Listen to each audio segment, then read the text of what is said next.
Kota Malang. Kota yang dikenal dengan sebutan Paris Venice Java ini memiliki pemandangan alam yang begitu indah. Dikelilingi oleh pegunungan-pegunungan yang membuat kota dengan julukan kota pendidikan ini memiliki udara yang sejuk. Kota dengan masyarakat yang terdiri atas berbagai macam suku bangsa dan budaya ini selalu memiliki pesonanya sendiri bagi turis asing maupun domestik. Selamat datang di Universitas Widyagama Malang. Lahir pada tahun 1971 yang didirikan oleh Yayasan Pembina Pendidikan Indonesia atau disingkat YPPI. Semula, universitas ini didirikan sebagai Akademi Bank Widyagama Malang pada tanggal 24 Februari 1971. Selanjutnya pada tahun 1981 diubah menjadi Institut Ekonomi dan Manajemen atau disingkat IEM Widyagama oleh YPPI. Pada tahun 1984, nama IEM berubah kembali menjadi Sekolah Tinggi Ilmu Ekonomi atau STIE Widyagama yang memiliki jurusan Manajemen Keuangan dan Manajemen Perusahaan. Hingga akhirnya, di tanggal 1 Januari 1985, YPPI sepakat mendirikan Universitas Widyagama Malang sebagai pengembangan dari STIE Widyagama dan fakultas-fakultas baru lainnya. Terus tumbuh menjadi perguruan tinggi terkemuka.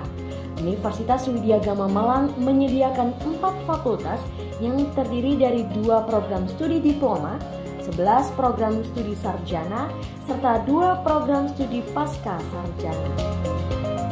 Fakultas Ekonomi dan Bisnis, program studi D3 Keuangan dan Perbankan Syariah, program studi Sarjana Akuntansi, program studi Sarjana Manajemen, program studi Magister Manajemen, Fakultas Hukum, program studi Sarjana Ilmu Hukum, program studi Magister Ilmu Hukum.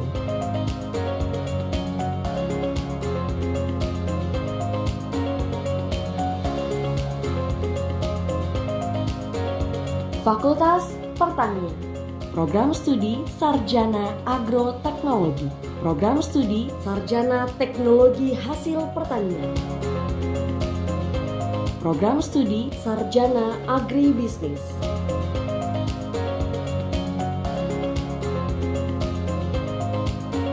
Fakultas Teknik, program studi D3 Otomotif, program studi Sarjana Teknik Elektro,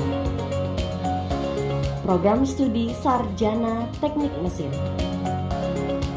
program studi Sarjana Teknik Sipil, program studi Sarjana Teknik Industri, program studi Sarjana Teknik Informatika,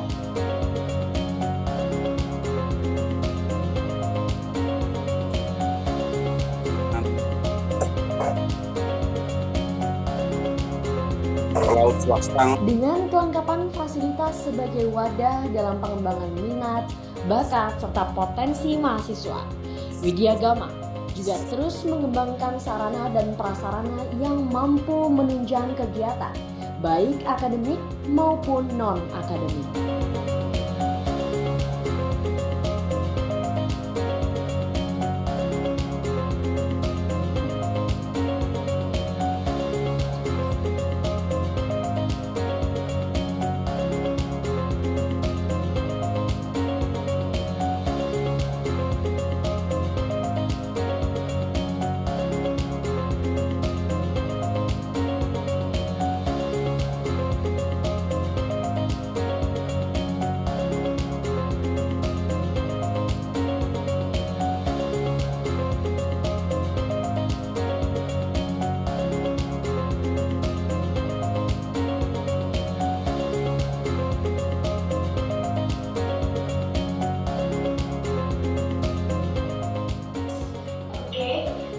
You can call me Shiva.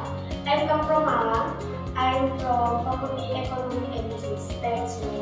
Kompetensi ini untuk membekali peserta didik dengan kemampuan penguasaan TOEFL sebagai indikator penguasaan bahasa Inggris yang secara umum dipersyaratkan untuk memasuki dunia kerja atau untuk studi lanjut ke jenjang berikutnya.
Universitas Widyagama Malang tengah membuka penerimaan mahasiswa baru tahun ajaran 2021-2022.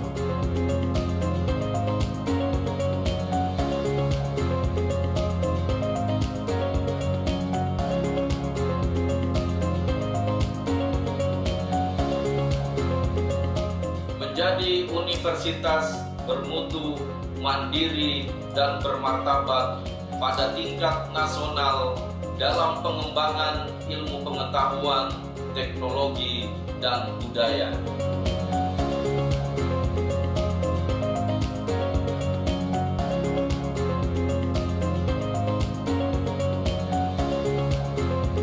Menjadi fakultas yang unggul, mandiri, dan bermartabat, berbasis riset dan kewirausahaan di tingkat nasional. Mari bergabung bersama kami di Fakultas Ekonomi dan Bisnis Universitas Widyagama Malang, kampus inovasi selalu lihat. Menjadi fakultas yang bereputasi dalam penyelenggaraan pendidikan umum. Widyagama, kampus inovasi selalu lihat. Menjadi fakultas pertanian bermutu pada tataran nasional dalam pengembangan ilmu pengetahuan dan teknologi untuk menghasilkan lulusan yang mandiri dan profesional bidang agroteknologi, agribisnis, dan teknologi hasil pertanian untuk bersaing di pasar global 2024. Widyagama, kampus inovasi, selalu di hati. Menjadi fakultas bermutu, kreatif, progresif, dan merdeka. Jadilah bagian dari kami, para profesional inovatif Universitas Widyagama Malang. Widyagama Malang, kampus inovasi, selalu di hati. Universitas Widyagama Malang merupakan perguruan tinggi yang telah terakreditasi BAN PT dengan nilai AIPT B. Pada tahun 2021, Universitas Widyagama Malang berada pada ranking 75 dari 2.136 perguruan tinggi pada klasterisasi perguruan tinggi Ditjendikti Kemendikbud RI. Berikut adalah instansi yang telah bekerjasama dengan Universitas Widyagama Malang. Sejumlah prestasi juga telah diraih oleh Universitas Widyagama Malang.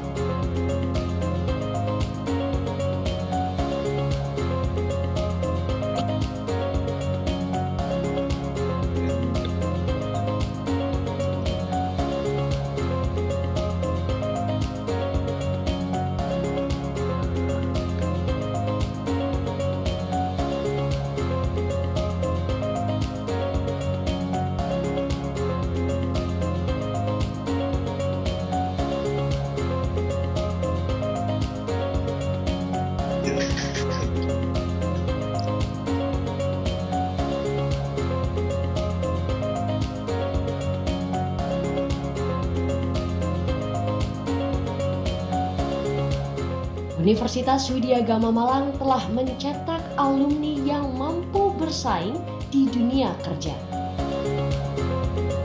Berikut adalah produk-produk inovatif yang telah diciptakan oleh para dosen dan juga mahasiswa Universitas Widyagama Malang.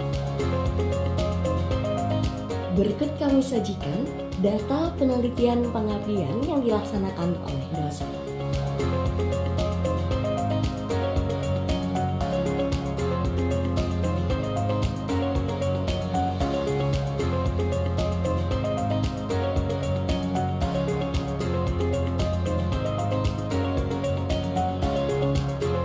Unit kegiatan mahasiswa Universitas Widyagama Malang diantaranya Menua,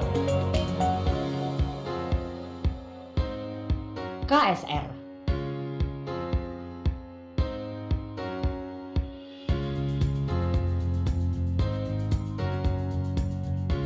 badminton,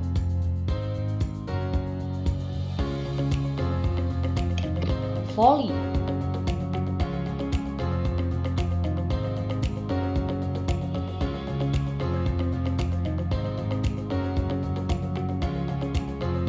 basket,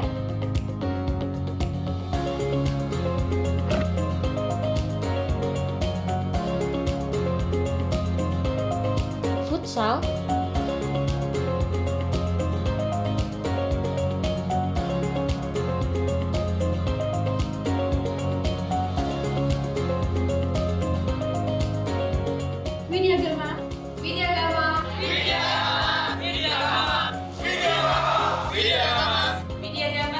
Widyagama. Widyagama.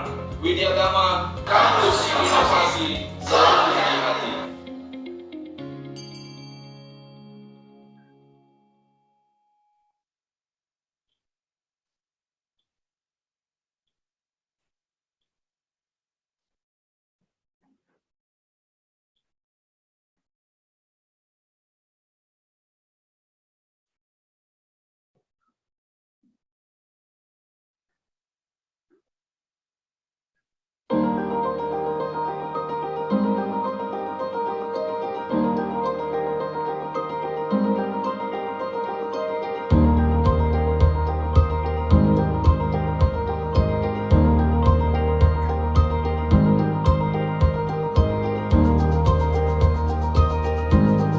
Kegiatan publikasi langsung writing.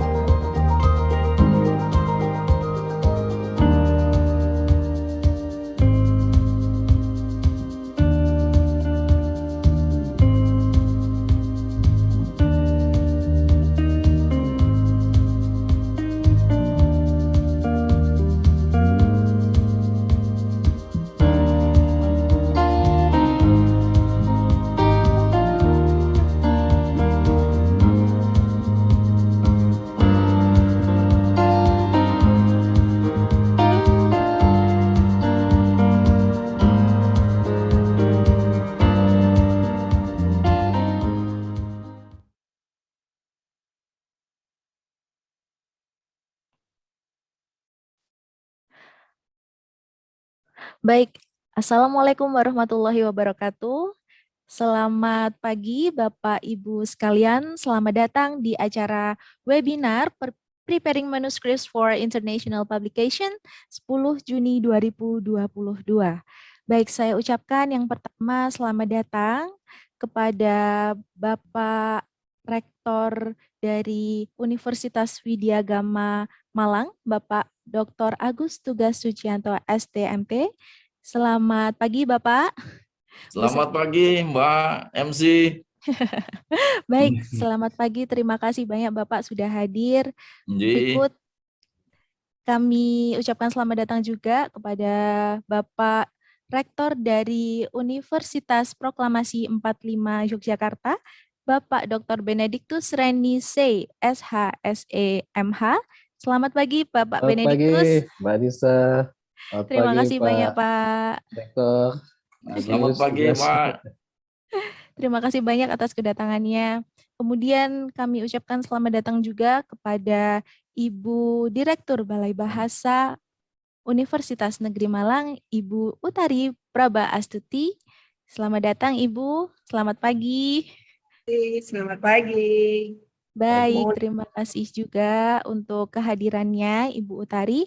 Dan selamat datang juga kepada para jajaran Wakil Rektor 1 UWG Malang, yaitu Dr. Insinyur Fakhrudin MT, Wakil Rektor 2 Dr. Gunaryanto SE, MSI, Wakil Rektor 3 Dr. Insinyur Sri Rahayu Jatimurti Rita Hanafi, MP. Saya ucapkan selamat datang juga kepada Wakil Rektor dari UP45, ada di Wakil Rektor Akademik dan Kemahasiswaan, Dr. Nur Alam SE, MSI, Wakil Rektor Pengembangan dan Kerjasama Febrianti Angelia Ginting SPD MSc, dan beserta dekan dan kaprodi dari masing-masing universitas, yaitu Universitas Widyagama Malang dan Universitas UP45 Yogyakarta. Baik, terima kasih atas kehadirannya dan selamat pagi juga kepada para hadirin, para mahasiswa dari masing-masing universitas. Baik, untuk pagi hari ini sebelum saya mulai acaranya, saya akan membacakan susunan acara pada pagi hari ini. Yang pertama yaitu pembukaan, yang kedua yaitu sambutan-sambutan dari masing-masing universitas. Kemudian dilanjutkan oleh acara inti, yaitu nanti ada presentasi materi dari Ibu Andrea Mason Garner. Kemudian juga ada acara Q&A atau pertanyaan, tanya jawab untuk peserta juga, dan dilanjutkan oleh penutupan. Baik, sebelumnya perkenalkan, nama saya Nisa Mawarda, saya adalah staf dari Academic Writing Center Balai Bahasa UM, yang akan memandu jalannya acara pada pagi hari ini. Terima kasih. Selanjutnya saya akan menginformasikan sedikit mengenai Academic Writing Center kepada Bapak Ibu semua yang hadir pada hari ini, bahwa Academic Writing Center atau kami biasa sebut sebagai AWC merupakan sebuah unit di bawah Balai Bahasa dan Budaya Universitas Negeri Malang yang berfokus kepada pelayanan konsultasi tentang kepenulisan jurnal atau artikel ilmiah berbahasa Indonesia maupun berbahasa Inggris. Dan kegiatan ini sudah berjalan lebih kurang 1 tahun dengan hibah atau fundings dari RILO US Embassy. Baik, saya kira cukup dan kita bisa lanjutkan untuk sambutan yang pertama, yaitu sambutan dari Bapak Rektor Universitas Widyagama Malang, yaitu Bapak Dr. Agus Tugas Sujianto STMP. Kepada Bapak Agus, kami persilahkan. Terima kasih Mbak Nisa. Sama-sama Pak. Bismillahirrahmanirrahim. Assalamualaikum warahmatullahi wabarakatuh. Alhamdulillahirrabbilalamin. Wassalatu wassalamu ala asrofil amya wal musalin amma ba'du. Yang saya hormati Ibu Kepala Balai Bahasa dan Budaya Universitas Negeri Malang. Kemudian ada Bapak Rektor UP45. Ini kami, sahabat kami dari Yogyakarta, Pak Benediktus. Pagi, bagus. Beserta semua jajarannya dengan beberapa wakil rektor yang sudah hadir. Kemudian ini ada Bapak Ibu Wakil Rektor di lingkungan Universitas Widyagama Malang. Kemudian ada pemateri kita yang dalam kesempatan ini adalah Miss Andrea M. Garner dari University of Idoha dan merupakan AWC konsultan ya. Kemudian yang saya muliakan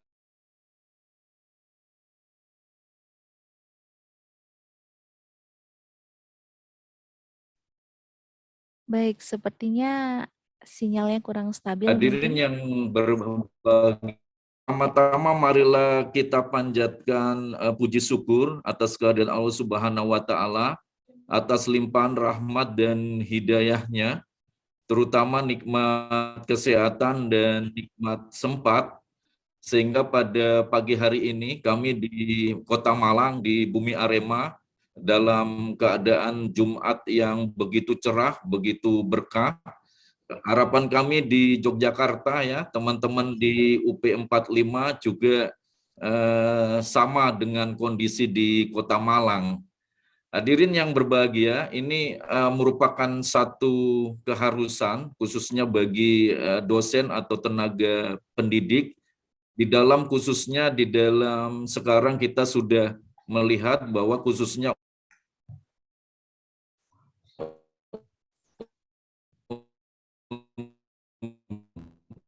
untuk pengurusan jabatan ya di aku rektor kepala ke ini mempublikasikan karya ilmiah kita khususnya di jurnal bereputasi internasional Lah untuk ini gembira menyambut spektakuler yang luar biasa. Ini 3 kolaborasi ya, kerjasama yang baik dari Universitas Negeri Malang sebagai PTN yang kemudian juga mau berkolaborasi dengan kami yang PTS dari Universitas Widyagama Malang dan dari UP45 Yogyakarta. Harapan kami seperti di pendahuluan kami tadi ya Mbak Nisa ya dan hadirin semua, ini harapannya kegiatan ini bukan yang pertama kemudian tidak ada kemudian implementasi selanjutnya. Harapan kami ini adalah pertama kali kemudian untuk selanjutnya kita bisa lebih untuk mendalami khususnya bagaimana sih mempublikasikan jurnal-jurnal kita di bereputasi internasional. Salah satunya adalah dalam menyiapkan manuskripnya. Untuk itu ini saya ucapkan terima kasih yang sebesar-besarnya kepada Ibu Kepala Budaya Bahasa dan Budaya UM, kemudian Rektor UP45 dan KUI atau Kantor Urusan Internasional Universitas Widyagama Malang yang pada kesempatan pagi hari ini sudah mengemas acara webinar ini dengan baik dan saya lihat pesertanya juga sudah cukup banyak.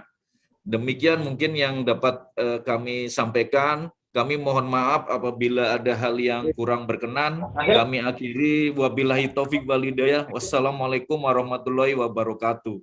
Waalaikumsalam warahmatullahi wabarakatuh. Terima kasih banyak Bapak Agus untuk sambutannya yang sangat luar biasa. Semoga kerjasama dengan Universitas Widyagama tidak berhenti sampai di sini ya Bapak, tapi Amin, akan amin, ada Mbak Nisa. Iya, tapi akan ada acara-acara atau kerjasama berikutnya yang lebih menarik gitu ya Pak, dan lebih ditunggu-tunggu oleh banyak mahasiswa dan juga lingkungan kampus yang lainnya. Baik, untuk sambutan yang kedua, kami persilahkan untuk Bapak Rektor Universitas Proklamasi 45 Yogyakarta, kepada Bapak Benediktus Renie, C. SHSEMH. Kepada Bapak Benediktus, kami persilahkan. Terima kasih Adik Nisa. Selamat pagi dan yang saya hormati Bapak Rektor Widyagama Malang, Bapak Agus Tugas. Mungkin maaf saya sudah disiapin catatan jadi saya harus bacakan. Oke. First of all, let's give thanks to Allah the Almighty who has given the gift of health to all of us so that we can gather to attend the webinar today. It was a honor for me to participate in the webinar entitled Preparing Manuscript for International Publication. And this event with the Rector Universitas Widyagama Malang, Dr. Agus Tugas Sugianto, SDMT, and the Rector Universitas Negeri Malang, represented by the Director of the Center of Language and Culture, Universitas Negeri Malang, Ibu Dr. Utari Prabastuti, MA. Selamat pagi Ibu, ya virtual online.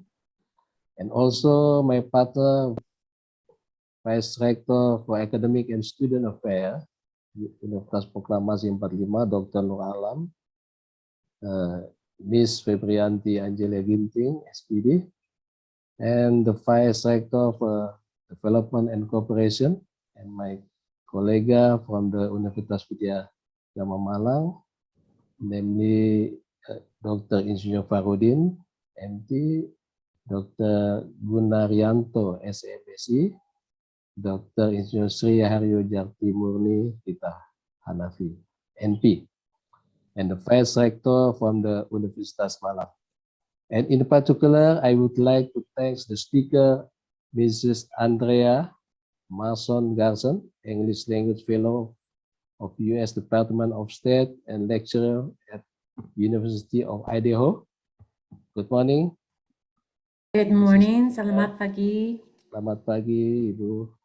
I am very happy with this webinar that we can build a program, the support of academic progress, And I hope that in the future program like this can continue to be held with the same topic or other interesting topic in the form of workshop or training, especially academic writing. As we know, there are four main types of academic writing, namely descriptive, analytical, persuasive, and critical. Each type of writing has specific linguistic characteristics and purposes.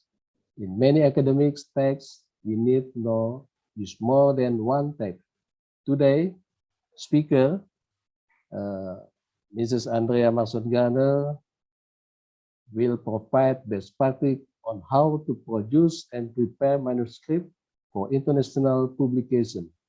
There is a lot to do before we write a script. Last but not least, I hope that in the future, the cooperation that has been established at this time can continue to be improved in various aspects in the academic field. I would like to thank all those who have participated in the webinar, especially to all participants, vice chancellor, deans, heads of study program, lecturer, students, and also students.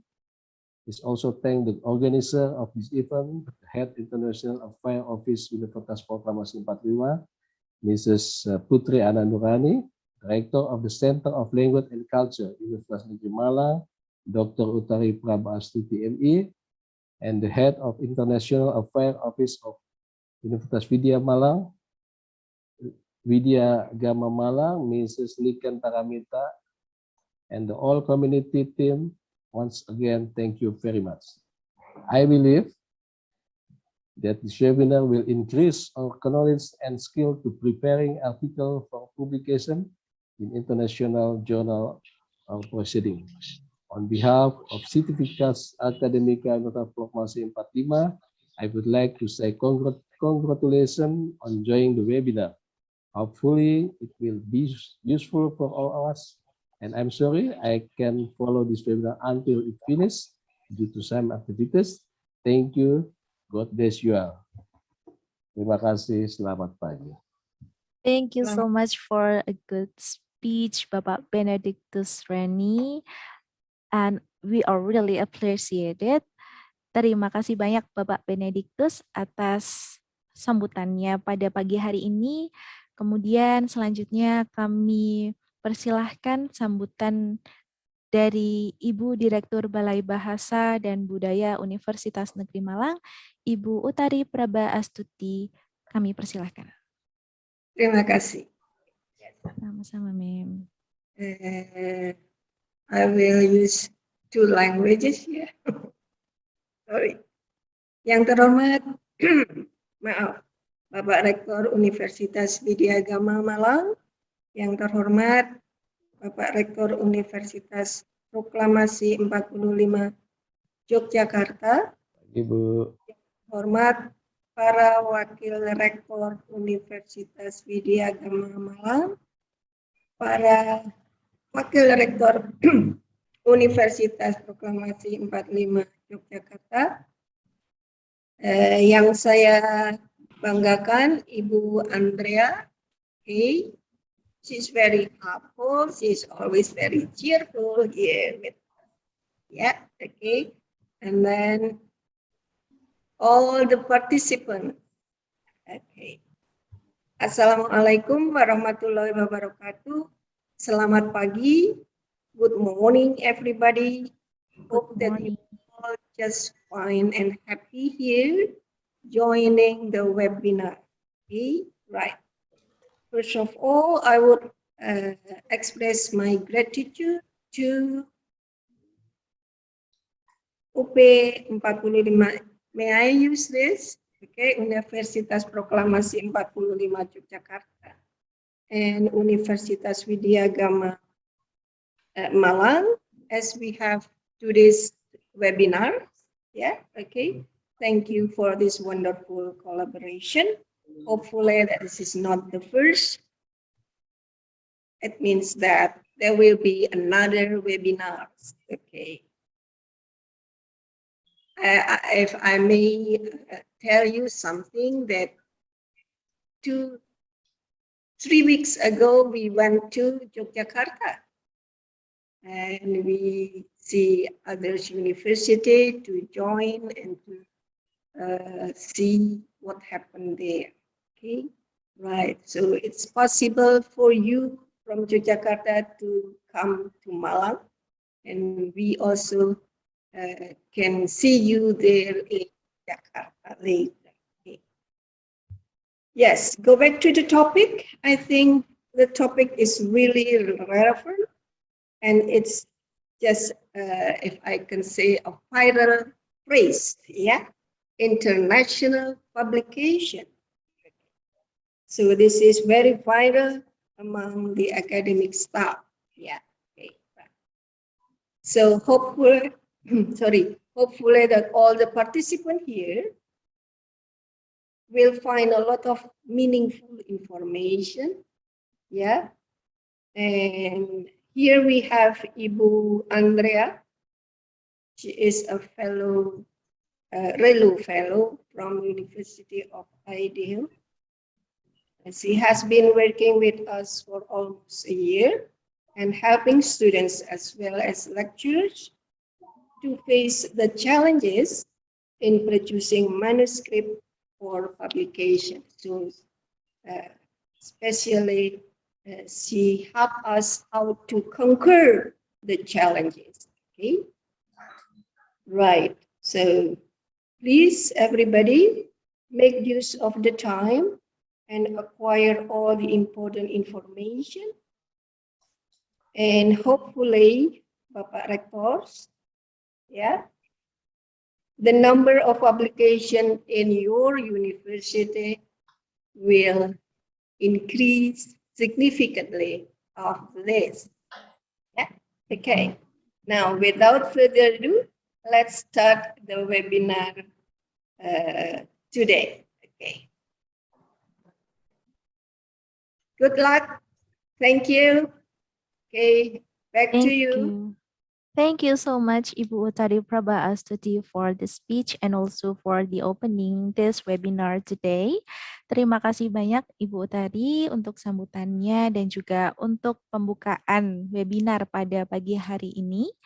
Baiklah, dengan demikian maka webinar pada pagi hari ini yang berjudul Preparing Manuscripts for International Publication 2020 resmi dibuka, begitu nggih. Baik, untuk selanjutnya yaitu acara berikutnya akan dipandu oleh Ibu moderator kita, yaitu untuk Ibu Putri Ana Nurani sebagai Kepala untuk Kantor Urusan Internasional dari Universitas Proklamasi 45 Yogyakarta. Kami persilahkan untuk memandu acara presentasi dan juga question and answers dengan Ibu Andrea Mason-Garner. Baik, terima kasih Mbak Nisa. Apakah terdengar suara saya? Baik, terdengar Ibu. Saya. Oh iya, terima kasih sekali, beautiful ini ya, Master of Ceremony ya, terima kasih sekali. Dan tadi karena hari ini memang kedua rektor, tadi Bapak Dr. Agus dan juga Dr. Benedictus memberikan kesempatan kepada Bapak Ibu semuanya, hadirin semuanya yang hadir pada kesempatan hari ini, bisa menggunakan dua bahasa ya, bilingual. Jadi tidak usah khawatir, Anda bisa mengikuti kegiatan ini dan juga bisa bertanya menggunakan bahasa sesuai dengan keinginan Anda, gitu ya. Baik, Assalamualaikum warahmatullahi wabarakatuh. Bismillahirrahmanirrahim. Alhamdulillahirrahmanirrahim. Wabina nasta'in ala umuri dunya waddin. Wassalatu wassalamu ala asrofil anbiya wal mursalin. Sayyidina wa maulana Muhammadin wa ala alihi washabihi ajmain, amma ba'du. First of all, I would like to say thank you Allah as the great kingdom in the world and who has given the gift and His blessing of health and also chance to all of you so that you can come and join our webinar today. And it is honor for me to participate as moderator. Thank you very much, Dr. Utari. Thank you very much, Ibu Niken dan teman-teman di komite yang sudah memberikan tanggung jawab dan kesempatan kepada saya. And so that you can join our webinar today, and in this webinar entitled Preparing Manuscript for International Publication, and also I would like to say thank you for all the director or the representative who gave welcome speech in this webinar. His Excellency Director of Universitas Widyagama Malang, UWG, and then Dr. Agus Tugas Sujianto. Good morning, Dr. Agus. And then His Excellency Director of UP45. Good morning. His Excellency Director of UP45, Universitas Proklamasi 45. Dr. Benedictus Reniste, Rector of Mr. Putri. Yes, good morning, sir. How I'm fine. Thank you. Exciting. Okay, thank you. The next director of Universitas Negeri Malang UM, but represented by the director of the Center for Language and Culture, Dr. Utari Praba Astuti, Master of Arts. Good morning, Dr. Utari. Okay, and also all distinguished guests, Vice Rector Dr. Fahrudin, and then Dr. Gunaryanto, Dr. Sri Rahayu Jadimurti Rita Hanafi, Dr. Nur Alam, Miss Febrianti Angelia Ginting, and then Dr. Agus Parya, Dr. Sugiryono, and then Mr. Samsudin, and the Dean and Head Department, the lecturer, the teacher, and the student, all of you come here. And in particular, I would like to thank the speaker. Good morning, Mrs. Andrea. Good morning. I'm Good glad morning, to be here. Mrs. Andrea. Okay, Mrs. Andrea, I would like to introduce yourself, but I read in your curriculum vitae is too long, so I will make short. Okay, Mrs. Andrea. Okay, Mrs. Andrea Mason Gardner, English Language Fellow of U.S. Department of State and lecturer at University of Idaho, and maybe I will read, I'm sorry, this is the curriculum vitae. Maybe the operator can show. Mrs. Andrea Mason Gardner had a Bachelor of Science degree for accounting class in the University of Oregon, and then for Master of Art in the University of Idaho, with subject the teaching English as second language, TSO, gitu. And she got certificate English language program training of trainers, and then certification TSO, TSL, TFL teacher training from Oxford in 2011, and certification certified public account in 1985. And then Mrs. Andrea Mason Gardner, she is English Language Fellow, U.S. State Department in Indonesia, lecturer for English Education Department for Academic Writing, Learning Evaluation, essay writing and speaking for group, and then she talked about the cross-cultural understanding. And then teacher training for 8 workshops, extensive reading, and then critical thinking, TESOL 9 principle, and what makes a good teacher. Okay, Mrs. Andrea as a keynote speaker for many international conferences in East Java, and she became co-project manager for establishing a community of practice for English education professionals from 5 Malang universities. And then I will tell you about her publication.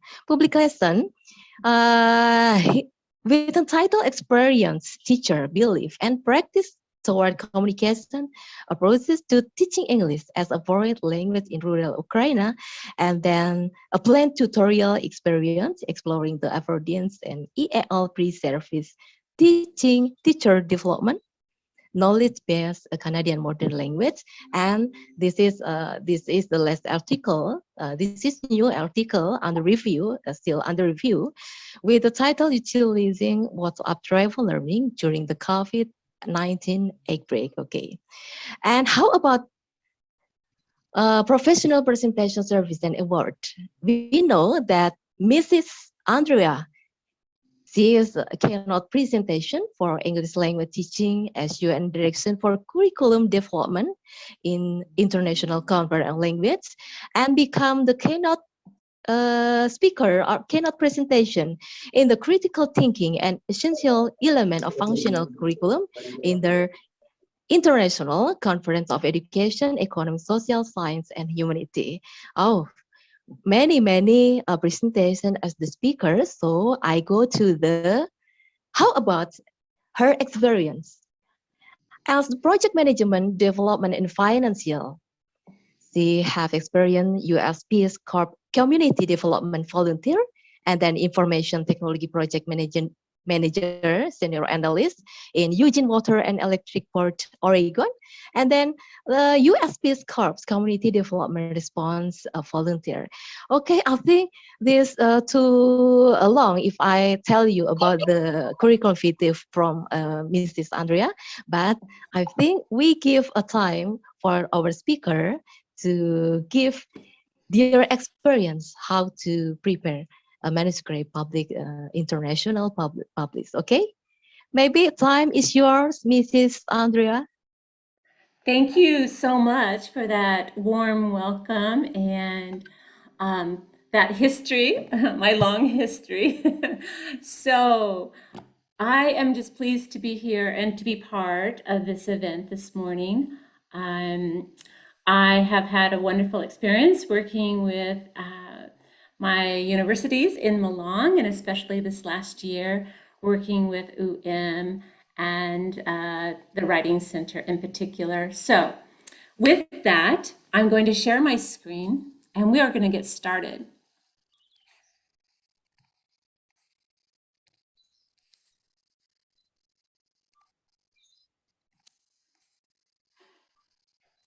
All right. So we know our title, we know my background, so let's go. I want to make sure that everyone's aware that I have used a very valuable article that I often refer to shape the material in this PowerPoint. So how I will approach the webinar this morning is I'll give a brief introduction, and so you know what to expect and kind of what approach I'm using this morning. And then I'm going to introduce the key steps. There's 10, just so you're aware. And then I will be talking briefly about each of the 10 steps. I will start with kind of more softer issues and then work towards more significant issues related to international publications. I put together a few slides for resources. We'll also be sharing a resource that we've created at the Academic Writing Center that you might find helpful. And of course, there'll be time for Q&A. You are welcome to put your question in the chat box as you think of it, and we will collect those and address those when we finish this presentation. So, introduction. So what is this all about? Yes, I'm going to give you some real specifics about academic writing for scholarly articles, but also hope to give you some insights or some advice along the way. I want to talk a little bit about what gets in our way as academic writers. Everyone's busy, right? Busy with careers and families and the need to publish. And so there is potential for many things to get in our way. So we'll talk about that and maybe strategies to deal with that. And also I want to share a summary before we even get into anything about why articles don't get published. Okay, so let's look at the detail there. You may be aware of these, but I think it's good to just sort of get our mind set on why don't we get our articles published? Well, the manuscript may be sent to the wrong journal. And we're going to talk about that this morning. Like, how do we actually determine what is the best fit for our article? What is the best journal or a reasonable journal? Number two, this is common. We don't really provide any new information in our article. Maybe it's well written and it follows the journal template, but it's really not providing anything new or of interest. 3, the information is too old or out of date. So it's really important that we keep current on what's going on in our field so that what we contribute and what we write about is valuable because it's making a new contribution. And number 4, the topic can be so narrow that it doesn't really apply to a lot of contexts. So we have to be very careful about how we approach our work because we always try to at least link the implications of our work to a broader setting, maybe nationally, regionally, globally. So we have to be careful not to be too narrow. And 5, important contributions to the topic are missing. So maybe we have a beautiful paper, but we really haven't made any meaningful contributions. In 6, it's possible to actually rely too much on previous studies and not spend enough time on your own study. So there needs to be a nice balance and integration there. 7 would probably refer more to someone that's a student or maybe in some type of training program, but it's obvious that the paper relates to a class assignment, and that's usually not of interest to most publications. And 8, this is all about the method.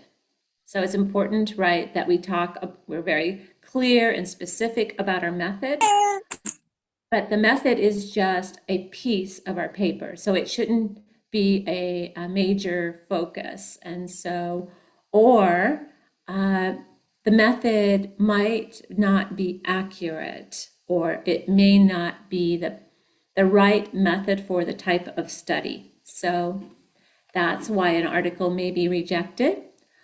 Number 9 is a bit like number 5, but 9 is more specific. The paper really doesn't make an argument. It's unclear what it is.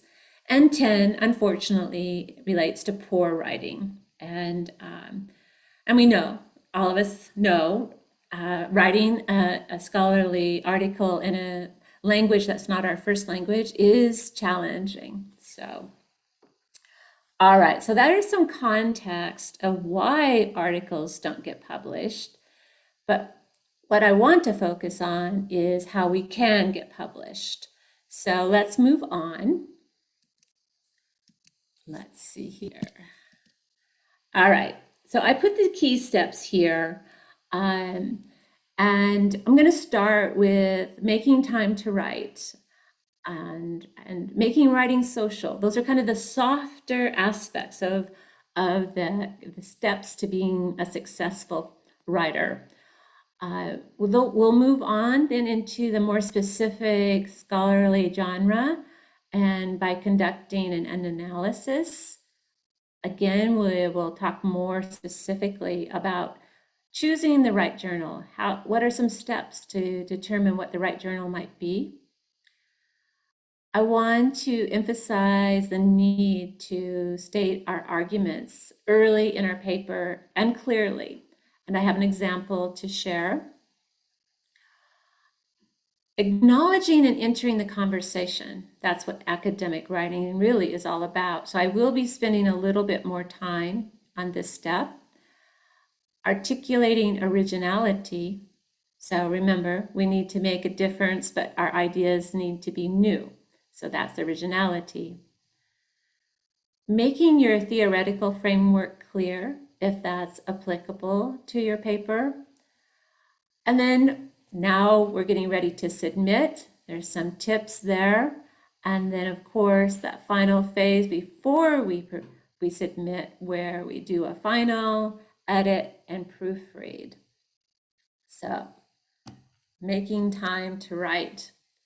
So I truly advocate that we create a daily habit out of writing. But what gets in our way? I don't know if any of these relate to you, but preparing for classes takes up all my time, right? Or I might say, I will write just as soon as I do this a lot myself. I'll write my paper as soon as I finish this project or after I clean the house or something. It's putting it off, right?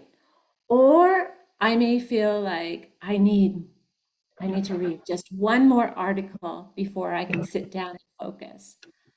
All of these are obstacles that are manageable if we set our mind to it. So I'm just bringing these up to you to let you know that these are common things that we tell ourselves why we can't find time to write. But we can find 20 minutes of our day. We really can. 5 times a week. Sit down and work on your paper in small chunks. It's rare to get a big chunk of time as a professional, as a parent, as whatever roles that you have in your life. It's really hard to get more than maybe an hour at a time. So we have to take those 20 minutes and really embrace them and write. And after you've got that habit and it's working, maybe it's working for 2 or 3 weeks, then keep increasing the time. And you'll find that it becomes easier and easier. Orangnya bagus soalnya. Sing warna-warni nek gak, sing enek motif-motifnya gitu loh. Habis. Is that a question? No, just someone talking? All right. And it's really important that we set realistic and specific deadlines for ourselves. So making a plan for the week with reasonable goals. Don't overwhelm yourself with your writing goals, right? So step 1 is just getting started, making it a habit. But we can make it a lot more fun by making our writing social. And I know writing is a pretty independent endeavor, but we really can learn a lot by sharing our ideas along the way, not waiting until our draft feels really polished before we share it. Start talking to your colleagues, to your mentors, whoever you trust, about what you're working on, what direction you're going, why you think it's important, what contributions you're going to make, because they may know something that you don't know yet, or they may say, oh, that reminds me of this article, or they could save you a lot of time, and they could also help you stay on the right path. So be brave and share your work along the way. A writing partner or a writing group can also be that motivating factor that many of us need, that accountability, and it helps us avoid procrastination because we know, oh, I'm going to meet with my partner or my group every Friday. And it also helps with the people that have a need to be perfect, that they want their paper or their work, their draft to be perfect before they share it. There's no need for that. It only takes up time to be focused on being a perfectionist. So I highly encourage you to try working with someone if you haven't tried it yet. All right, so those are some of the softer things about getting started and staying motivated. But now it's time to get serious about the genre. And what I'm advocating in step 3, conduct a genre analysis, is taking a deep dive into your field, into the articles that relate to what you want to work on. For many reasons, I'm advocating for this, but primarily, besides gaining knowledge, you're really learning and you're being exposed to how published authors write and how the language functions work and what the patterns are in the various articles. And we can only absorb that information if we spend time with our genre. I'm going to show you more specifically what I'm advocating in when I get to step 6. But here at step 3 is surrounding yourself with well-written material that you can not only learn from the research that was done, but also the way it was written and put together. So how would you do this? Well, like I said, you would collect well-written articles from peer-reviewed journals related to your subject. And as you read them, especially in the journal that you think you might, maybe your first choice for your journal, for your paper, would be when you're reading them and you find some articles that are interesting, think about why they're interesting. What makes them interesting? Because you want to replicate or make your articles interesting. So what are the keys? What are the tricks? Pay attention to the kind of language that they use. So I'm really going to be focusing on the academic tone of our language that we use in these papers. And we all know that it's important to include examples in our writing, but pay attention to the type of examples that these papers are including. How do they connect their examples to their ideas? So we're looking at structure, language functions, and format. All right, so that's step 3. Step 4, here we go. Choosing the right journal. So now in step 3, you've kind of surrounded yourself with various articles from maybe various journals. And you have exposure from different experiences with different journals. So based on what you're writing, you need to kind of start fresh every time you have an article, like thinking about if you published in a previous journal, your next article may or may not be a good fit for that journal. So it's a very important decision that we think about how the article that we are drafting fits the focus of the journal. And so every journal, I believe every journal has a website now, and it's easy to determine what the focus or what the aim of the journal is. Make sure that you consider that before you, if you're really set on a particular journal, before you go too far, because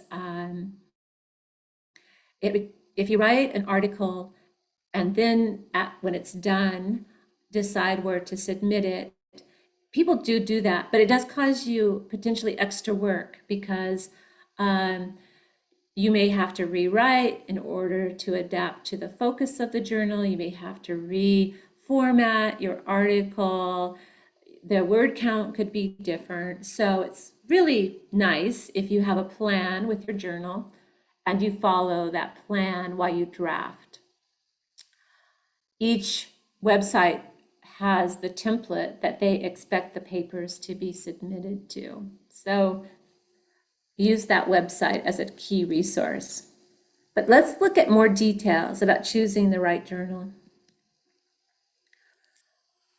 So choosing a journal in the first box, identifying potential journals. Here, you may have a good feel for recommended or desirable journals in your particular field already. If not, it's always checking with other colleagues, faculty members, watching maybe well-known scholars in your field, watching where they're publishing, staying current.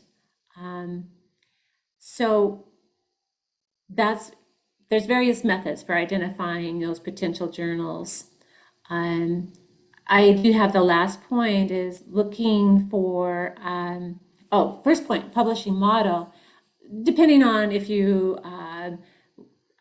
want to be published in an online journal or a traditional journal or a hybrid journal. That's what I mean by model. But predatory journals, the last bullet there, number 1, I recommend that you stay away from those journals that are, requesting payment from the author in order to be considered for publication. So we talked previously about looking at the journal website. They also have an extensive section on author guidelines, and spend some time reading those and making sure that what you're proposing to write or what you are writing fits within those author guidelines. It's important, if you're considering a particular journal, to look at the last couple of years to determine if your topic or paper has already been addressed, or perhaps you're addressing it differently, which is great, but just make sure that the trend that you see in this journal fits your topic. That's what I mean about determining that your manuscript is a good match.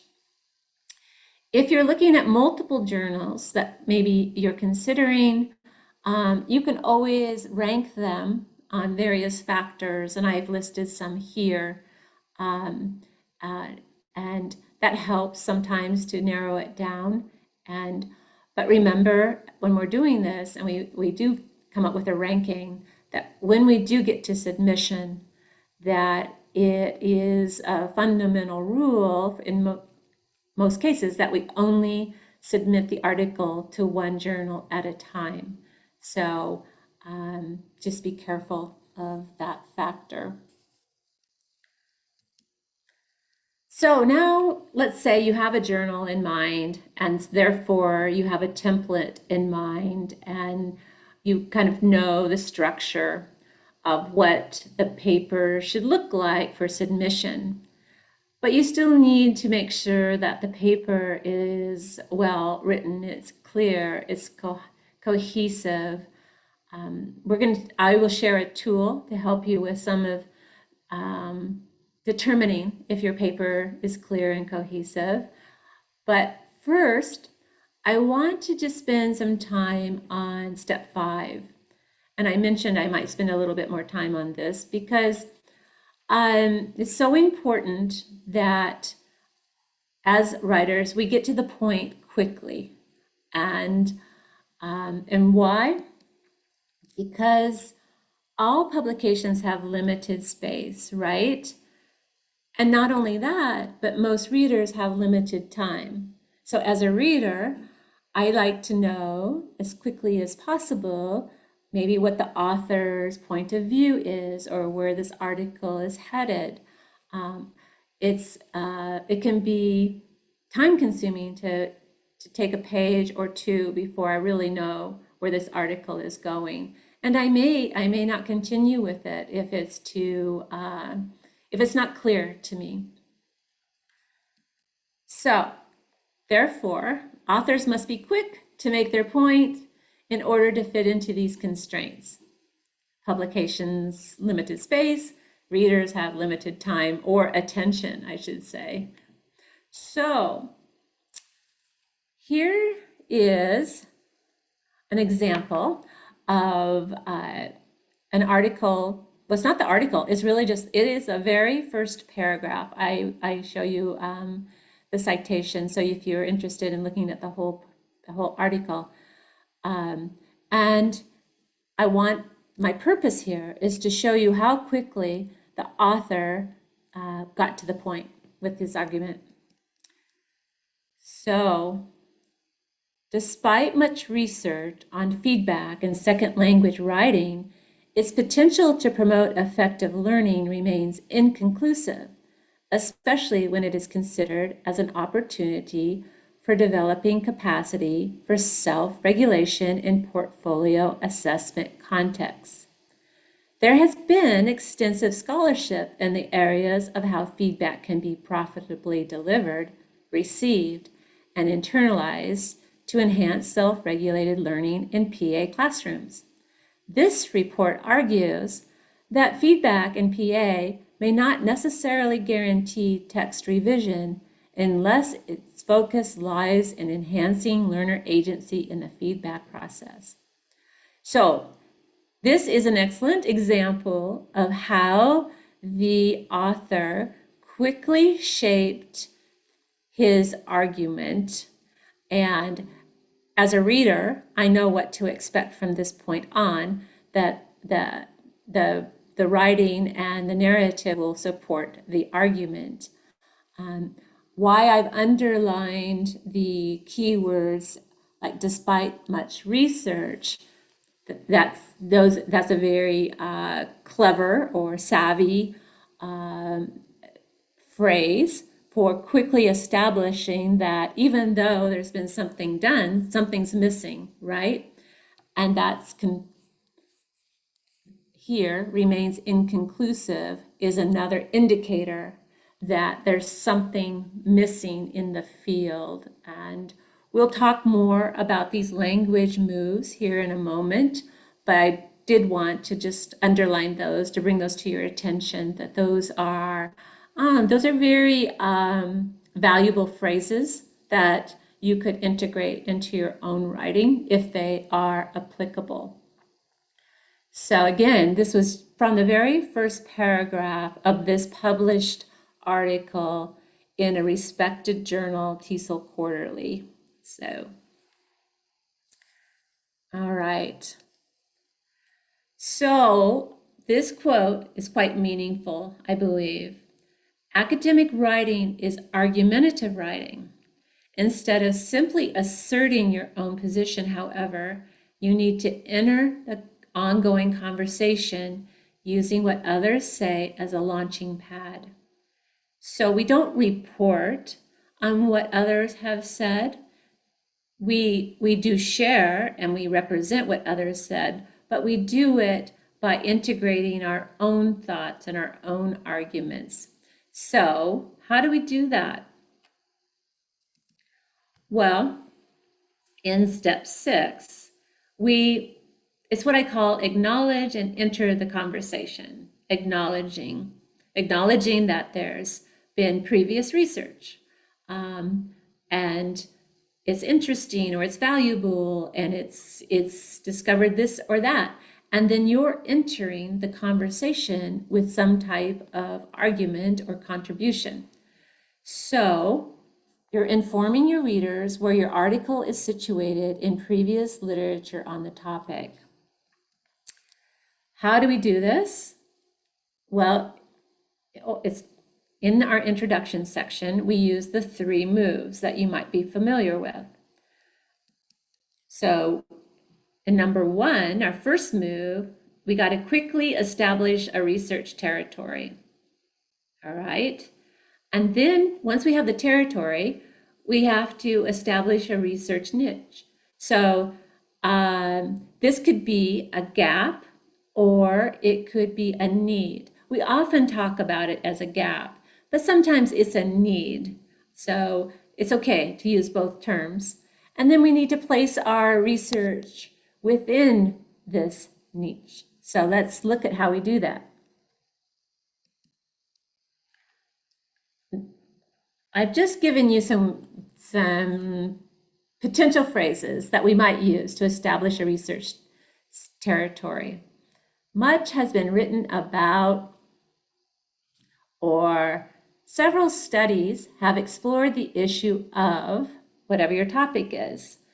And if we were to use that second one, we would need to make sure we cite the studies. But see how quickly and easily you can establish a research territory. We don't have to write a lot, and we quickly alert the reader that this is the research area that we will be exploring. Then, within that broad topic, we have to narrow it down to a research niche. So no studies have looked at, that's a gap, or Another gap, over the past 10 years, several studies have focused on ABC while neglecting the issue of XYZ. I like that. That's kind of a nice contrast. And if your paper is more about the need, so maybe there has been some work, but there's not enough work, or it needs to be expanded, it could be simply stated, further investigations are needed to confirm whatever your research question might be about. That's move 2. Move 3, we're going to occupy, we're going to like enter the conversation. So this article begins with, it continues with, and it concludes with. That's really structured and very clear. Or our intent in writing this article is to, okay, so it is to fill the gap. You explain what that is. It is, their intent is to extend the studies in this particular area. But those are the 3 moves that we should be finding in every introduction lit review. Those are often combined and just called the introduction. So that's what I mean about entering the conversation. So you're making sure that you're giving credit and acknowledgement to previous researchers, previous scholars, and you quickly summarize what the conclusions or the status is of their research. But then you identify what is a gap or what is still needed, and then you state how you're going to occupy that gap. All right. Here, we're going to just take a couple minutes and look at this resource that I use almost daily for myself in my writing or for any student that I'm assisting. And maybe you are very familiar with this one, but I want to give the screen over to Yusnita for a few minutes, Ibu Yusnita, and she's going to demonstrate or walk us through some examples of this phrase bank. Bapak dan Ibu sekalian, dalam banyak kegiatan kami menggunakan materi dari Academic Phrase Bank, Manchester Phrase Bank yang kami gunakan. Manchester Phrase Bank is very helpful for us to guide the mechanics, the expressions that we can use in building our academic article drafts. This is the homepage of Manchester Phrase Bank. We will provide the link for you in the chat box right after this. Jadi di Manchester Phrase Bank ini sudah disusun sedemikian rupa sehingga memiliki bagian-bagian yang sesuai dengan bagian dari jurnal artikel. Jadi bagaimana kita membuat introduction, bagaimana kita membuat referensi dari berbagai sumber yang kita gunakan, bagaimana kita menjelaskan metodologi, kemudian menjelaskan bagian results and discussion, findings, serta conclusion. Jika kita klik pada masing-masing bagiannya, mohon bersabar, internetnya agak santai hari ini. Nah, ini introducing work atau bagian introduction. Di situ misalnya kita harus menjelaskan key terms atau defining terms. Kita bisa klik selanjutnya di pane sebelah kiri, maka kita akan diberikan berbagai phrases yang kita bisa gunakan gimana sih kita bisa menjelaskan bagian introduction. Misalnya, the term X was first used by, tentu ini kita akan kaitkan dengan referensi yang sudah kita baca dan segala macam. Untuk beberapa jurusan tertentu, kadang-kadang kita perlu memberikan key definition yang berkembang sesuai dengan sejarahnya, begitu kita bisa gunakan historically, begitu. Kemudian ada berbagai macam definisi, misalnya term X, terms ini, dan sebagainya. Itu sudah ada istilahnya template-nya, kita bisa langsung gunakan sesuai dengan topik bidang yang kita kerjakan. Kemudian misalnya kita masuk kepada bagian describing methods, beberapa metodologi misalnya bicara tentang kuantitas, bicara tentang causal, cause and effect ya, bicara tentang compare and contrasting, di sini semuanya sudah ada contoh penggunaan kalimatnya begitu. Jadi kita bisa pilih yang sesuai dengan keperluan kita. Misalnya kita mengadaptasi suatu metodologi tertentu, bagaimana kita adopt metodologi tersebut, bagaimana kita reject-nya, ini semua expression-nya sudah diberikan secara lengkap di Manchester Friesbank begitu.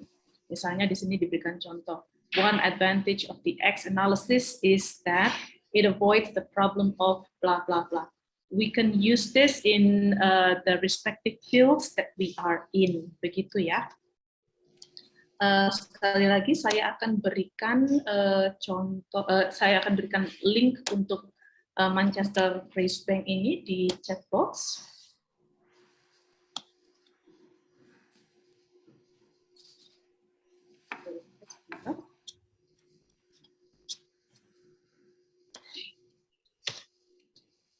Silakan, sudah ada di chat box.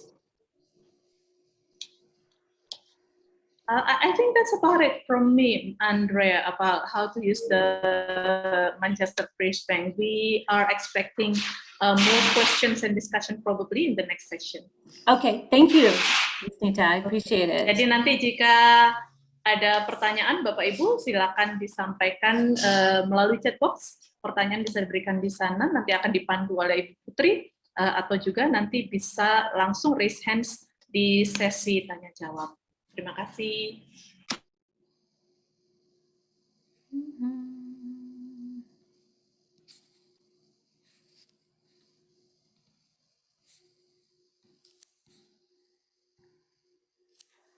So the moves that we were talking about as far as stating your argument clearly and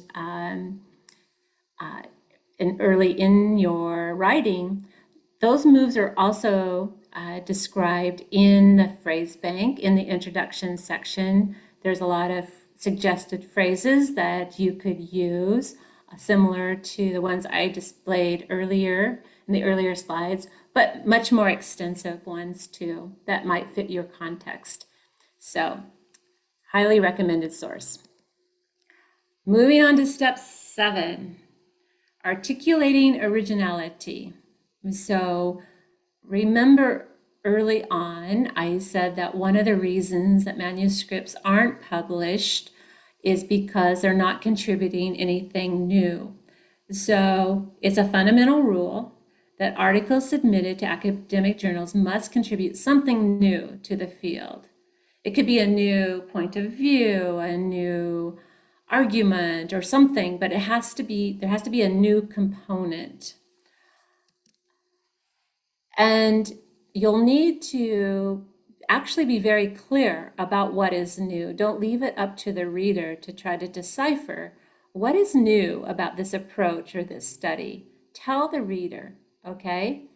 And like I said, tell them if you're approaching this particular maybe well-researched area, but from a new perspective, or using a new theory, principles, method, technique.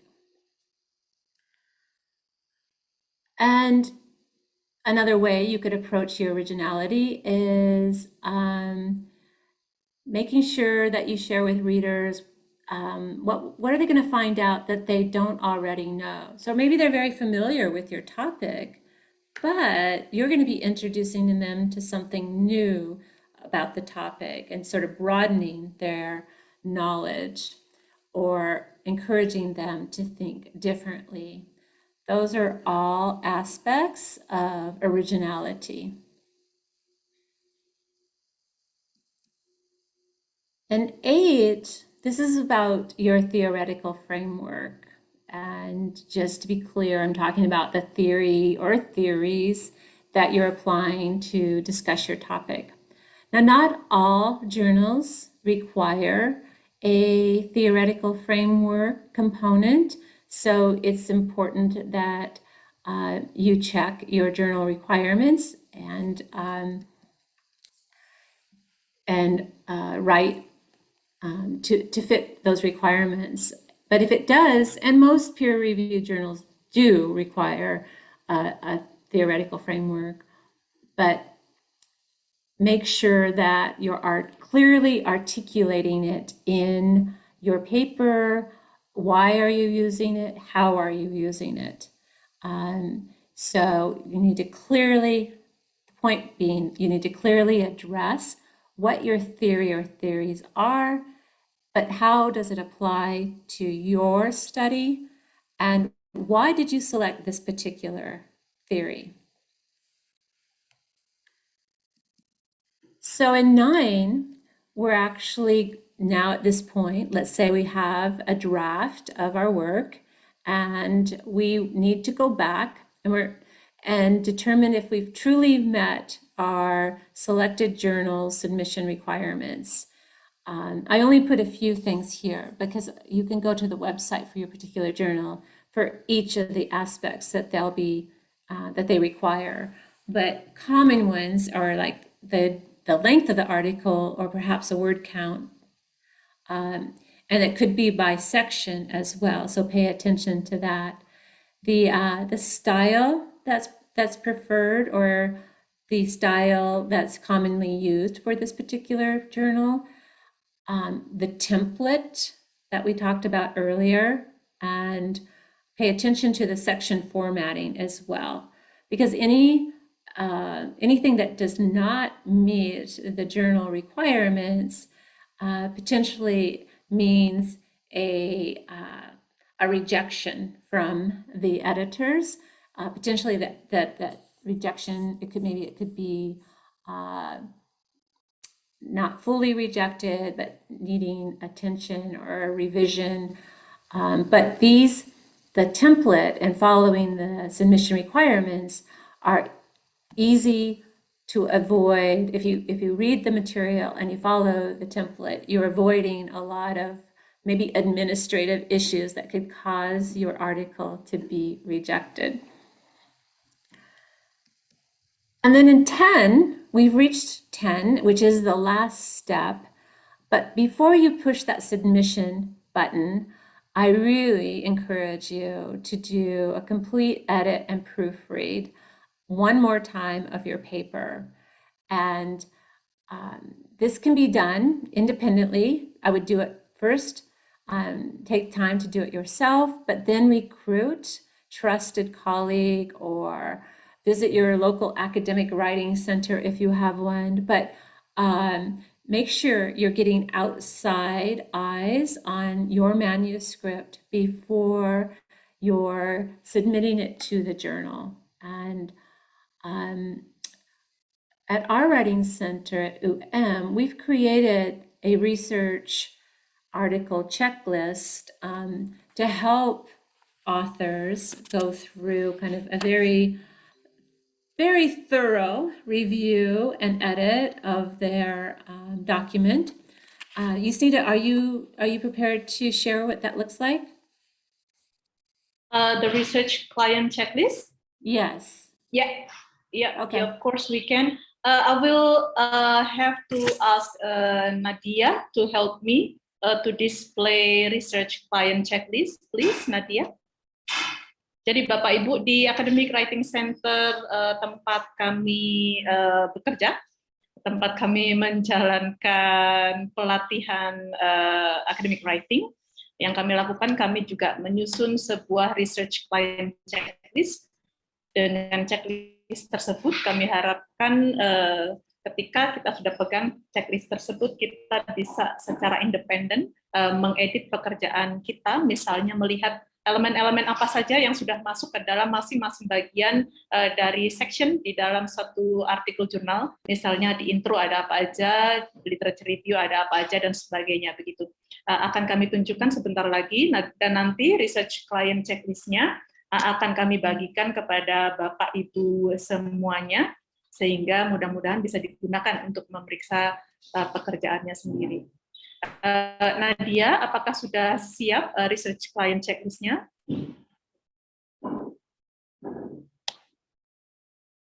Nadia atau Nisa?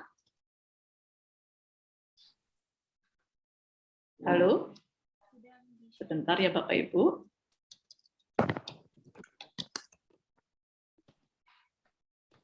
Research article client checklist is on the Yes, way. please. Oke. Minta tolong di display juga ya Nisa. Thank you. Alright, ma'am.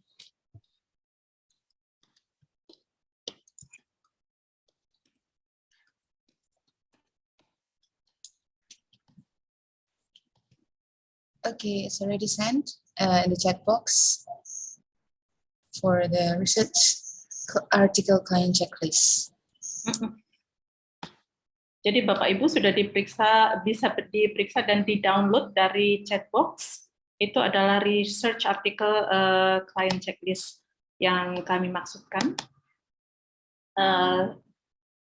Berikut ini kami display di screen juga supaya kami bisa tunjukkan bagaimana cara menggunakannya. So research article client checklist.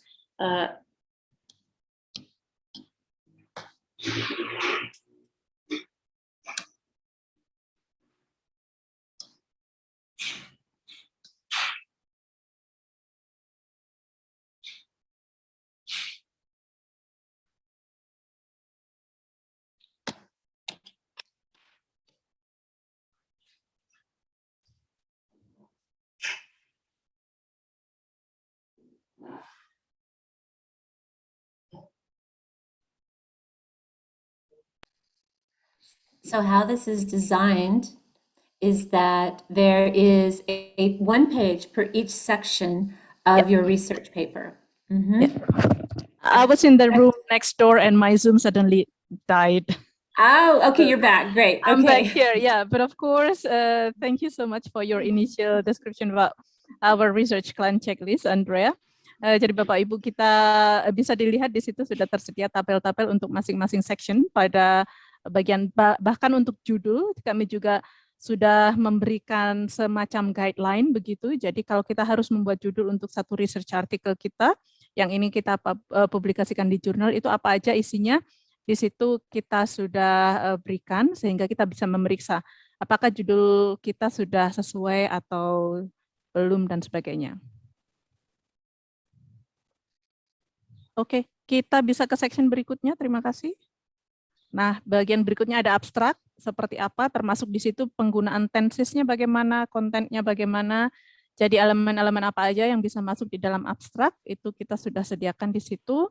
Jadi di sini kita berikan prompt-prompt pertanyaan yang akan bermanfaat untuk kita mencek sendiri. Misalnya pada pertanyaan 4 di situ ada, have I chosen 4-5 keywords carefully so that readers can locate my abstract, for example, so that will be useful for you to guide your readers to read your journal article and for yourself to check whether your draft is fulfilling the requirements in writing a good abstract or not.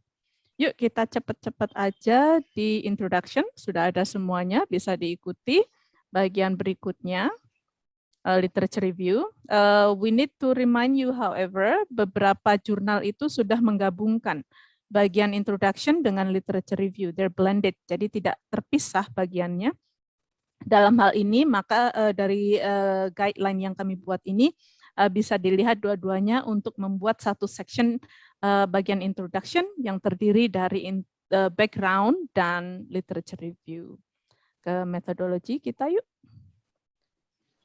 Pada bagian metodologi, untuk bagian metodologi tentu ini akan tergantung pada bidang kerja kita atau bidang penelitian kita, tetapi pada intinya penjelasan mengenai metodologi ini bisa kualitatif, bisa kuantitatif ya tentunya, tetapi dari research design, bagaimana kita menjelaskan tentang partisipan, bagaimana kita menjelaskan tentang data, metodologi, instrumen, dan segalanya, elemen-elemen ini. Jadi research client checklist ini sifatnya sebagai reminder aja, kira-kira apa yang sudah kita masukkan ke dalam draft kita dan sebagainya begitu. Bagian results ini dalam beberapa jurnal artikel bisa bergabung pada bagian findings juga, tetapi juga bisa terpisah sebagai results dan discussion begitu. Sudah ada checklistnya juga, mudah-mudahan bermanfaat. Again, discussion bisa bernama finding di dalam beberapa jurnal template tertentu.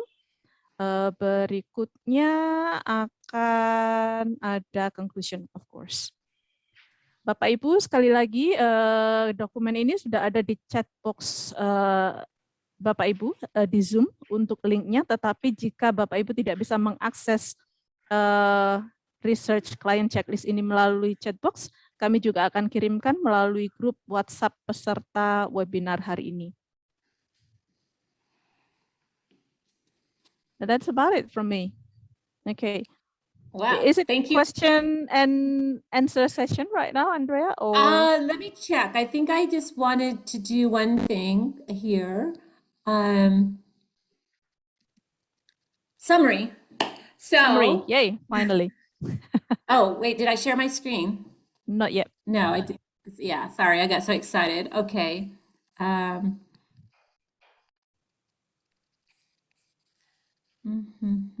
Oke, Andrea akan I'm getting- menyampaikan summary-nya, baru kemudian kita question and answer yang akan dipandu oleh Ibu Putri. Okay, so just to summarize what we've done in this webinar is we've talked just briefly about 10 steps to help result in a published journal, article published in a journal. But the whole process, I'm just wise words. It takes patience and persistence from the moment you start to the moment it goes beyond submission, because it's very rare to have your article submitted without any changes. So we need to remain persistent until we've addressed all review comments or any issues with our paper. And so it takes that positive attitude to and motivation to make it through the entire process. So rejection's common, so don't take it personally, just keep revising. And you can always go to another journal after a significant revision or some revision is if the original journal is no longer an option. And I always like to emphasize the need for all of us, no matter where you are in the world, that we need to continue to read and become familiar with various academic journals. And it takes time, but it's so valuable to what we do on a day-to-day basis, not just when we write. Now we have questions, but I want to show, because I think this PowerPoint will be shared with everyone, that I'll come back to questions, but I have listed some other resources for finding a journal, and very good resources to kind of get other perspectives than mine. Here's a couple for writing your literature review and several for building arguments. So let me go back and take questions. Okay, thank you very much, Mrs. Andrea. Okay, maybe we can applaud about the presentation. Thank you. It's very, very clearly, and then I would like to say thank you the speaker who have opened my knowledge and opened my mind, even with me aware when I want to prepare myself to be able to to write article that can be published. So there are several steps that we must take, and this has become a good habit. And for all of us, and then the explanation for the story is very clear. And then if you want to any question, maybe I will invite you. You can you can write in the chat box. Please type your name and then your institution and then your question, or you can raise hand. I give you time. Apakah ada Bapak Ibu yang ingin bertanya atau mahasiswa ataupun Bapak Ibu guru yang hadir pada kesempatan hari ini ingin bertanya. Oh ya, oke, ini saya sudah melihat, I see in the chat box many. Okay, I scroll. Okay, Tommy Bawulang, Mr. Tommy Bawulang say, what it is possible? Yes, okay. Tommy Bawulang, okay, thank you. What it possible for us to have the copy of the material? Okay, Mrs. Junita say, yes, Pak, we will provide the material. Okay, next. Don't forget to write down because the committee give the attendance link, so don't forget. Okay, next. Uniatria, Uniatri Intan, how to overcome procrastination when we experience writing anxiety due to being perfectionist in writing. Thank you. Kira-kira bagaimana ini kalau kita menunda waktu? Maybe floor is yours. How to overcome procrastination and being a perfectionist? That's the question? Yes. It takes a commitment to, especially on the procrastination, is, like I said, just sit down or wherever you're comfortable writing for 20 minutes, right? And just make that a commitment to do that for 5 days in a row. Take a break, then do 5 more days.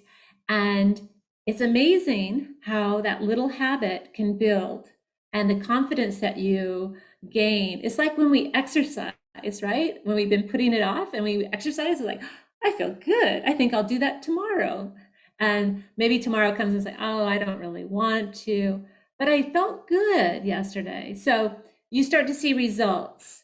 I really encourage, I know 20 minutes sounds like nothing, but if you're a procrastinator, getting someone to focus for 20 minutes is a big accomplishment and something that they can be proud of and continue on. The perfectionism, it's something that I struggled with when I was younger. As I get older, I'm less and less a perfectionist. My everyday motto is, that's good enough. And I know that sounds maybe bad, but I don't say that for an academic journal, maybe that I'm writing an article, that's good enough. But sometimes we spend too much time, right, trying to make something just perfect. And but if we can sit down and draft material that initially is good enough, then we can come back and we can polish it, right, later and make it better. And it'll never be perfect, but you can make it better. But don't worry about that. The first draft needs to be perfect. That is really a showstopper. And remember, a draft is a draft. Everybody writes multiple drafts. And so anyway, those are my words of advice. I don't know if Yusnita, did you want to contribute to anything about perfectionism or procrastination? Sebagai penulis, kadang kita tidak tahu sejauh apa mentoknya kita sebagai perfeksionis begitu, karena istilahnya di dalam proses kita belajar menulis, tentu we don't measure ourselves from ourselves, you know what I mean?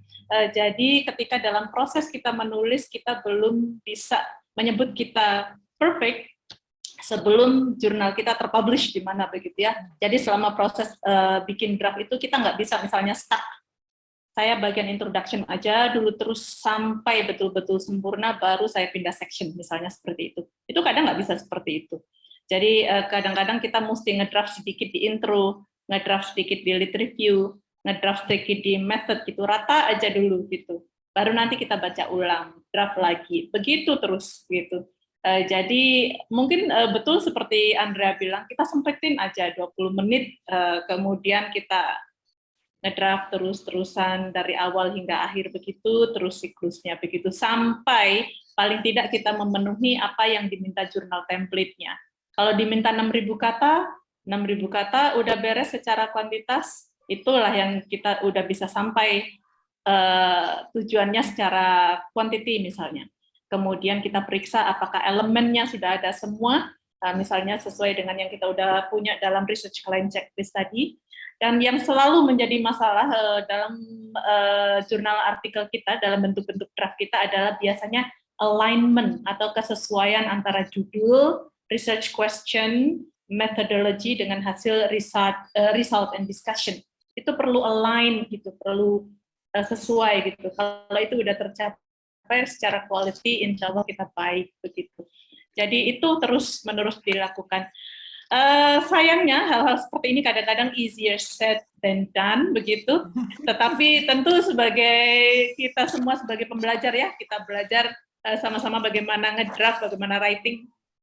Yaitu mungkin kita mesti mulai merubah kebiasaan, mulai mudah-mudahan dari sore nanti kita udah bisa nyoba, yuk hari ini 10 menit, besok 20 menit, dan seterusnya. Gitu. Mudah-mudahan. Okay. Thank you very much, Mrs. Andrea, and then Mrs. Yunitsa. Jadi memang habit ya, kebiasaan itu ya, yang perlu kita fokuskan adalah kebiasaan untuk menulis. Kalau biasanya cuma kita membaca, tetapi ini adalah karena academic writing, jadi kita arahnya adalah menulis gitu ya. Oke, terima kasih. Kita akan lanjut dengan pertanyaan berikutnya. Ini sepertinya sama ini, kebiasaan lagi ya. Bagaimana disampaikan untuk membiasakan untuk meluangkan waktu, tetapi terkadang kita mengalami bad mood ya. Barangkali ini terjadi. How to avoid the bad mood ini? Maybe it's the same with the first question, or maybe you can answer, Mrs. Andrea. So how to avoid a bad mood, like trying like not looking forward to writing, something like that? Yes, yeah. Something like that. Well, the tricks I use to get myself to sit down and write, I mean, I love to write, but I love to do other things too, right? And so I give myself a reward after, it could be a special cup of coffee or time on the phone with my sister, or something that's kind of special that I don't do every day. So I mean, that's a trick I use. Or I can do, if I write for X amount of time, then I love to go walking and hiking, then I can go for a walk, a healthy reward. That's a trick I use. Maybe someone else has a trick that they use to get themselves out of a bad mood and into the writing mood. Yusnita, what do you do? Okay. Kadang-kadang kalau kita udah bad mood itu gara-garanya begini. Jadi kita udah pegang satu draft gitu ya. Satu draft itu sejak 3 bulan yang lalu sampai sekarang kita pegang draft yang sama. Itu memang bikin bosen banget, boring banget begitu. Jadi kita istilahnya jenuh dengan satu draft yang sama terus-terusan. Jadi istilahnya memang kita perlu space, we need to withdraw from our draft for a bit gitu ya. Kita perlu tinggalkan sementara draft itu. Jadi jangan dipegang dulu selama 1 minggu katakanlah begitu. Baca dulu, mendengarkan tips menulis misalnya, atau menambah referensi untuk menulis, menambah data, atau mencari sesuatu yang segar istilahnya yang relevan dengan penelitian kita. Katakanlah penelitian kita tentang pengembangan transportasi darat di Papua, whatever misalnya. Kita baca jurnal terus, menulis terus, itu jenuh sekali. Tapi kemudian kalau kita taruh dulu draft sementara, kemudian kita nonton YouTube, bagaimana sih perkembangan transportasi di Papua sekarang, nonton aja dulu gitu. Sesuatu yang relevan dengan apa yang kita tulis begitu. Jadi kejenuhan itu mungkin sementara hilang dan kita ada perspektif lain. Mudah-mudahan ketika kita kembali ke draft kita lagi dalam kondisi yang lebih seger begitu, kita bisa, oh iya, ini aku tadi ada perspektif seperti ini aku bisa tambahin. Tapi ingat itu harus tetap relevan dengan research question, dengan judul penelitian kita dan sebagainya begitu. So I think it is important for us to withdraw a little bit from our draft and then come back to it feeling fresh so that we don't get too bored about finishing up our draft begitu. Mudah-mudahan begitu. Thank you very much, Ms. Andrea and Ms. Junita, come from the Center of Language and Culture, give answer to Istiadi. Okay, next, Arya Erwardani. Or maybe the committee we have brought up after, maybe you can tell me. We have still time to any answer? Okay. Okay, Ari Wardani, I'm wondering, how do I know whether the topic is too narrow or not?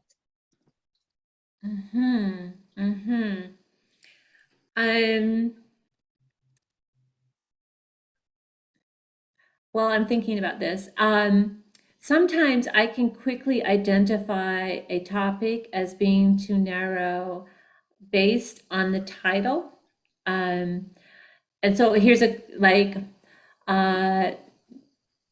least the title makes it appear that it's a very narrow study. So it's a study conducted in a particular school, in a particular city, in a particular class. You know, it's very, very defined, and it's not easily expanded to a larger context. So,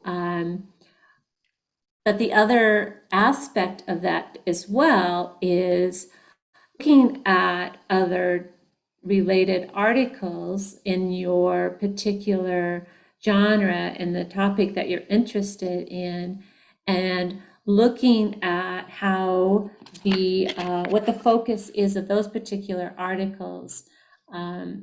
And that should also guide the author on what is a reasonable focus. It's not too big and it's not too narrow. Published articles are our best guide, right? There's so many of them out there just waiting for us to read them so we can learn. So, Yasnita, do you want to add something more specific to what I've just shared? Can you please remind me the point of the discussion just now? I was lost. Oh, sure. About how to avoid, or how do you know if your approach is too narrow? Ya. Kadang-kadang ini kita suka terjebak pada judul, Bapak Ibu. Jadi approach kita itu bisa jadi terlalu narrow karena belum tulisan kita udah kita kasih judul begini, pengembangan bahan ajar untuk anak SMP di SMP 5 kecamatan ini di tempat ini. Udah, itu narrow banget gitu. Jadi kalau misalnya kita mau agak luas sedikit, kita sebut secara umum misalnya pengembangan bahan ajar di sekolah SMP di Jawa Timur, misalnya begitu dulu, begitu. Jadi nanti kita cari referensinya pun nggak akan terjebak dengan spesifikasi SMP atau spesifikasi pada satu kabupaten tertentu misalnya. Sangat penting untuk kita tahu konteks penelitian kita, konteks tempat dan waktu penelitian kita, supaya apa-apa data yang kita ambil dari konteks-konteks lokal ini kita bisa kemas dalam bentuk global. Jadi kalau misalnya kita baca jurnal artikel pun gitu, misalnya selalu disebut misalnya pengajaran bahasa Inggris di Thailand gitu. Meskipun kita nggak tahu sebetulnya data collection di Thailand itu dilakukan di mana, apakah di satu kecamatan aja atau di satu negara begitu. Jadi kita bisa belajar dari para peneliti IFL atau peneliti dalam konteks Asia misalnya, bagaimana mereka mengemas tulisan mereka untuk dipublikasikan pada jurnal-jurnal internasional atau jurnal-jurnal dengan ranking Scopus gitu misalnya. Jadi local context can contribute into global context jika kita kemas dengan baik. Sehingga dalam hal ini kita memang tidak bisa bermula dari sesuatu yang narrow begitu. Jadi kita balik approach-nya, kita lihat, kita belajar dari teman-teman di seputaran Asia, bagaimana mereka mengemas kasus lokalnya sehingga nampak cukup global, sehingga relevan misalnya jika dipakai oleh peneliti dari negara-negara lain di seputaran Asia juga. Okay, thank you very much for the answer. Okay, ini go on to the Unit 3, say that regarding to making habit, maybe I want to respond what the Miss Andrea and Miss Yunita say. And then I go on to the Arif Eko. I think we need peers and a mentor who will create a writing environment for us. And then Uniatri said that regarding to making habit, does learning environment play the important role too? I mean that should we set the environment while we make habit over writing? Andrea. Yeah, I would agree that a positive and comfortable learning environment is conducive to being a productive writer, right? And like I have my favorite place in my house in front of a window. I like quiet. I mean, not everybody can have all these aspects when they're writing, right? But that sets me up for success if I have my favorite space. But I'm also, because we're busy, I'm also pretty flexible. Like I'm traveling, I have my laptop, I just put my earbuds in and I write and I ignore others talking. So I think we have to be flexible, but having a dedicated learning environment is ideal. Mm-hmm. Okay, thank you, Miss Andrea. Maybe we go to the next question because the time is over. More than City Kholija, more than 5 meetings joining academic writing center. I always learned new things from Bu Andrea and Bu Yusnita. Today, have to inquire, please, regarding writing an introduction of the study. There is much to identify the research gap, referring to research need. What makes me wondering is research need just the same with significance of the study? And then second, how to write a good literature review. Was ever in position of creating a reference like building library in my project. Thank you very much. Okay. Okay. Yeah. Before we go further, Andrea, I think Ibu Holija's second question about writing a good literature review, that's actually pretty complex. Nampaknya kita harus adakan webinar yang lain lagi untuk menjelaskan bagaimana kita bisa menulis good literature review. So, Ibu Holija, we cannot answer that question for now, tetapi mudah-mudahan kita bisa follow up dengan webinar lain lagi dengan topik writing good literature review. So that will need another seminar, right, Andrea? So we can focus on the first question. Yeah. Okay. And we have, I mean, in the resources, even in this presentation, I did include some for the literature review. One is a video, which is fun to watch and a nice way to learn about a literature review. And the other is more hands-on. But I also want to encourage you to use the client checklist. There's a page about the literature review and how it's structured and what to look for, and hopefully that would be helpful too. But we have done some seminars on literature review, so that potentially could be something that we could collaborate on the future too. It is obviously a difficult and challenging area. Regarding the research gap and what is research need just the same with significance of the study? Yes, I would say they're very similar. A research gap indicates some type of need, but the gap needs to be meaningful. Therefore, the need needs to be meaningful. So we have to identify a gap or a need that is that directly links to our field and that will make a difference, right? It has to be substantial enough to make a difference, to be able to contribute something new to the field. We don't want someone to read our paper and at the end think, so what, right? That is like, oh no, I didn't convince the reader that there was a real need for this research and that I've made a significant contribution, because at the end, they just said, oh, nice, but so what? So ask yourself that question as you're reading your work. Have you answered the so what question? And you do that by addressing a need or significance that is that makes a difference in your genre. Okay, Is thank that you very helpful? much, Mrs. Indria. Yes, thank you very much.